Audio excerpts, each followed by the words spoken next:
Hello again, NCAC sports fans, and welcome back to another episode of This Week in the NCAC. I'm your host, Brett Billhart. On this week's show, we'll take a look at all the action from across the conference for the week ending on Sunday, December the 2nd. Let's first head to the hardwood and take a look at both men's and women's basketball happenings. First, on the men's side. All 10 North Coast squads have officially opened league play, with Worcester pulling out to an early lead in the league standings with a 2-0 record, while Kenyon, Ohio Wesleyan, and Wabash all opened the conference slate with victories. Worcester jumped out to an early lead in the league standings after knocking off arch-rival Wittenberg 60-41 in Springfield on Saturday. In addition, the Scots defeated OAC foe Ohio Northern 67-56 in non-conference action on Wednesday. Senior center Jake Mays recorded team highs in points, 17, rebounds with 8, and blocks with 3 against ONU, and followed that performance up with 10 points and a game-high 8 rebounds against the Tigers. Kenyon Jr. Julian Pavlin directed the Lords to a pair of road wins last week against Muskingum 67-63 and DePaul 68-64. He twice tied his career high after netting 16 points in both victories. Pavlin was a combined 5 for 9 from three-point range and 9 of 12 from the free throw line, and finished the week with 32 points, 9 rebounds, 9 assists, and 5 steals. Ohio Wesleyan kept its early season success rolling last week as the Battling Bishops took down Capital 64-53 on Wednesday and won their league lid lifter on Saturday against Allegheny 76-62. Senior guard Annie Winters shined for OU as he scored 10 points and dished out 4 assists against Capital, and then recorded the first triple-double in school history against Allegheny with 12 points, 11 rebounds, and 13 assists.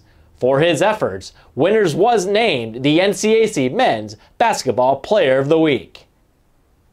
The Wabash men's basketball team opened the week with a 61-37 setback against Rose-Hulman, but won its NCAC opener for the third consecutive season with a 75-72 victory over Denison.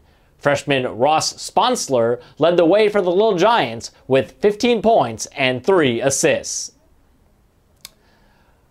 The Big Red of Denison round out the top half of the conference standings, posting a 1-1 league record and 3-3 overall mark.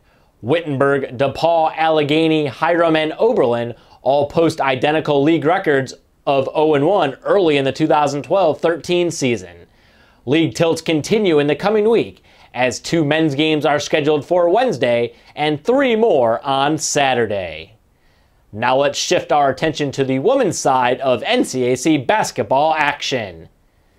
Allegheny is off to its second straight 2-0 start in conference play and sits atop the league standings. DePaul and Wittenberg find themselves with unblemished conference records with identical 1-0 marks in league play to round out the top 3 in the NCAC standings early in the 2012-13 season. Allegheny opened conference play defeating Worcester 64-50 on Wednesday before upending Ohio Wesleyan 66-48 on Saturday. Against the Fighting Scots, freshman forward Rachel Vigliotti led the Gators with 15 points, while senior forward Darryl Ford scored a team-high 17 points against Ohio Wesleyan, leading an Allegheny squad that shot 51% from the field and scored 44 of its 66 points in the paint. The DePaul women's basketball team, who is the first ever NCAC women's basketball team to earn the #1 ranking in the D3Hoops.com Top 25 poll, is 6-0 for the first time in school history after defeating Denison 61-39 on Saturday in Granville. The DPU Tigers have strung together 25 straight conference wins and 31 straight regular season victories. 2 Tigers junior forward Alex Gassaway and senior forward Ellie Pearson posted double-doubles in the win over Denison. Wittenberg moved back to even at 3-3 overall with a 63-47 win at Earlham and a 42-38 victory at Oberlin.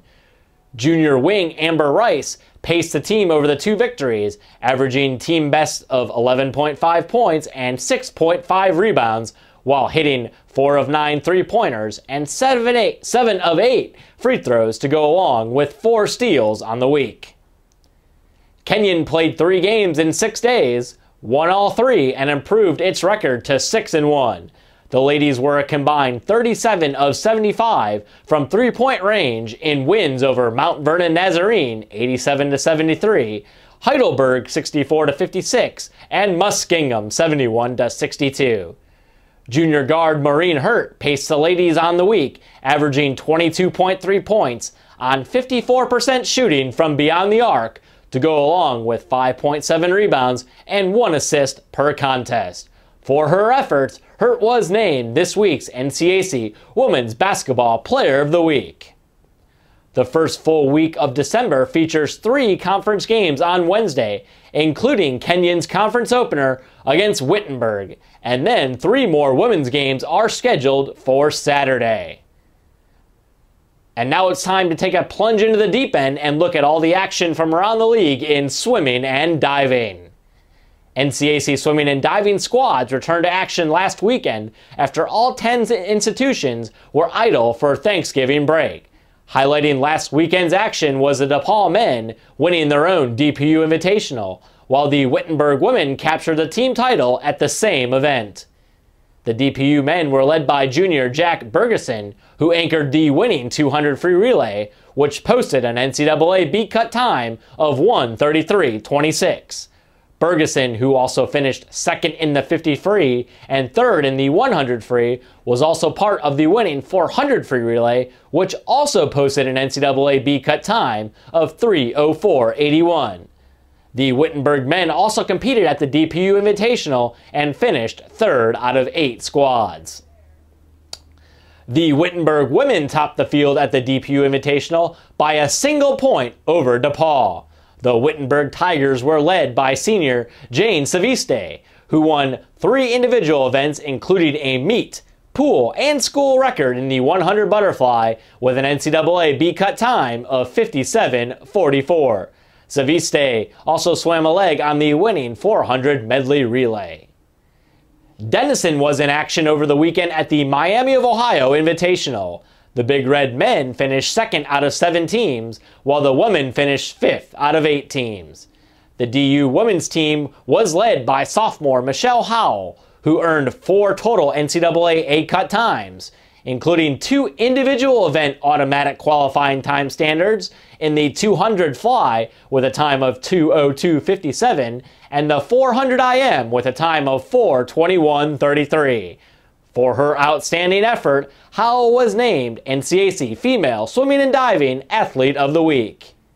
Denison junior Sean Chabot led the Big Red men with 9 NCAA cuts in 10 total events at the meet, including automatic qualifying time standards in the 200 free 1:37.67, 100 back 49.09, 200 back 1:47.54, and the 100 free 44.79.